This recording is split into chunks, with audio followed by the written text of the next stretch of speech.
तो सीधे ले चलते हैं राजस्थान के करौली, जहां हालात हिंसा के बाद कैसे हैं दिखाते हैं आपको।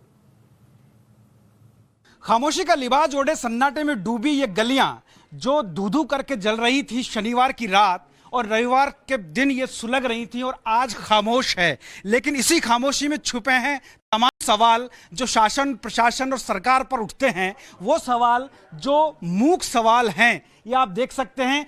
कभी यहाँ पर रौनक हुआ करती थी, दुकान लगा करती थी, लेकिन अब ये शमशान के जैसा नज़ारा नजर आ रहा है। जल गई है पूरी दुकान, पत्थर गिर रहे हैं और सुरक्षा में पुलिसकर्मी चप्पे चप्पे पर तैनात है। लेकिन गली का सन्नाटा मैं आपको दिखाना चाहता हूँ कि ये वो गली है जहाँ कभी कदम रखने की जगह नहीं मिलती थी, लेकिन आज सन्नाटे में ये गलियाँ डूबी हैं। खामोशी यहाँ चारों तरफ अपने पैर पसारे है और एक डर, एक वो दहशत जो उस वक्त थी, वो डर आज भी लोगों के बीच है और लोग घरों में कैद हैं। करौली पर यह कलंक लगा और करौली कैद की जद में आ गई। आप देख सकते हैं तस्वीरें और ये जली हुई दुकानें जहां पर ये तमाम सामान जल गया, राख का ढेर है, मकान जल गए हैं। खासतौर पर करौली के पत्थर से बनाए जाने वाले ये मकान, वो पत्थर करौली का जो फेमस है, प्रसिद्ध है, जाना जाता है अपनी बनावट के, लेकिन उस मकान पर भी कालिक पुत गई, उस पत्थर पर कालिक पुत गई है। अभी भी रह रहकर कहीं कहीं से धुआं निकल रहा है और सवाल पूछ रहा है उस कानून व्यवस्था के ऊपर जिसके चलते जो वाहवाही करने के लिए, बार बार पीठ थपथपाने के लिए ये तो कहा जाता है कि लॉ एंड ऑर्डर राजस्थान का बहुत अच्छा है, लेकिन उसकी ये तस्वीर ये बानगी भर है जो मैं करौली में दिखा रहा हूं।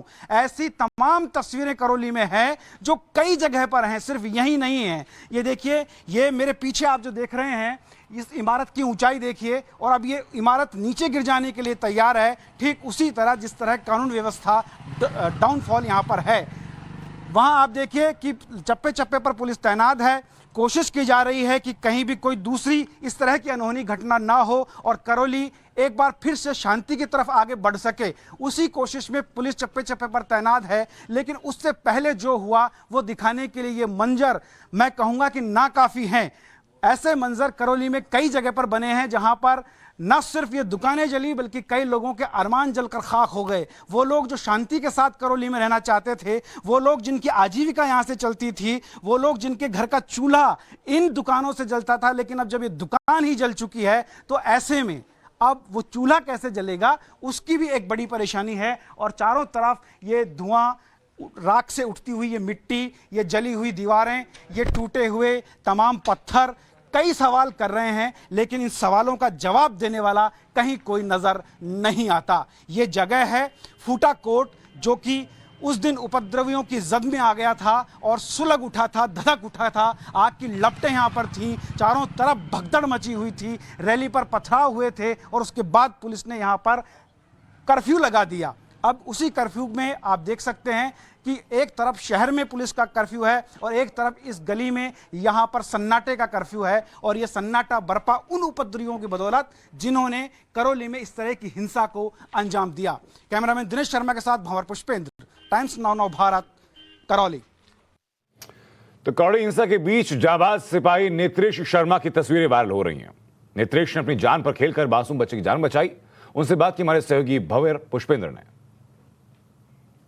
करौली इस समय एक तरीके से कैद में है। जो उपद्रव हुआ है उसके बाद से कर्फ्यू है, लेकिन आगजनी, हिंसा, उन सब के बीच में एक मानवता की तस्वीर देखने को मिली और वो तस्वीर थी कांस्टेबल नेत्रेश शर्मा की।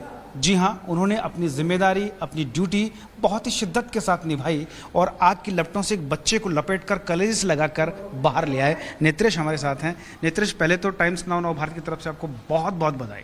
जी धन्यवाद। अच्छा, एक चीज़ बताइए, क्या हुआ था, कैसे वो सब कुछ हुआ था, वो घटनाक्रम बताइए ज़रा। मेरी ड्यूटी उस दिन सिग्मा ड्यूटी में लगी हुई थी, तो रैली चल रही थी हिंदू नव वर्ष के उपलक्ष्य में। मैं रैली से 200 मीटर आगे की दूरी पे था, तो पीछे पता चला कि एक जगह पे कुछ उपद्रवियों ने रैली के ऊपर पथराव कर दिया है। जैसे ही मुझे पता चला, मैं वापस घटनास्थल की ओर आ रहा था, तभी बीच में एक दुकान के आगे 2 लोग बैठे हुए थे जिनके सिर से खून निकल रहा था। मुझे लोगों ने रोका कि सर इनको जल्दी से हॉस्पिटल पहुंचाओ। मैंने अपनी मोटरसाइकिल बिठाकर उनको हॉस्पिटल पहुंचाया। हॉस्पिटल पहुंचा के मैं वापस घटनास्थल पर आ रहा था, तो फूटा कोट पे 2-3 दुकानें थी वो जो बहुत ज़ोर ज़ोर से आग लग रही थी, उनमें जल रही थी। एसपी साहब स्वयं थे वहाँ पे पूरे जाब्ते के साथ, और उपद्रवियों को भगा रही थी पुलिस। और जो आगजनी हो रही थी वहाँ पे मकानों में, आसपास जो लोग थे उनको सुरक्षित स्थानों पर घरों से निकलने की अपील कर रही थी।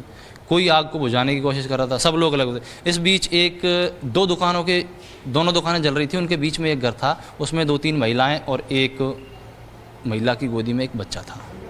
वो चिल्ला रही थी, मेरी निगाह उन पर पड़ी तो वो घर आग की लपटों से पूरी तरह घिरा हुआ था, दोनों तरफ दुकानों में आग लग रही थी। मैं वहाँ से निकल के तुरंत सीधा मकान में पहुँच गया। महिला की गोद से मैंने बच्चे को लिया। महिला ने पहले से उसको एक शॉल में लपेट रखा था। मैंने उसको गोद में लेके सीने से चिपका के महिलाओं से कहा कि तुम घबराओ मत और मेरे पीछे इस घर में से तेज़ी से निकलो। तो मैं भी उस बच्चे को लेकर और तेज़ी से घर से निकल गया। महिलाएं मेरे पीछे पीछे आ गई। उनको सुरक्षित स्थान पर पहुंचाकर मैंने उनको आगे रवाना कर दिया वहाँ से कि जाओ तुम घर।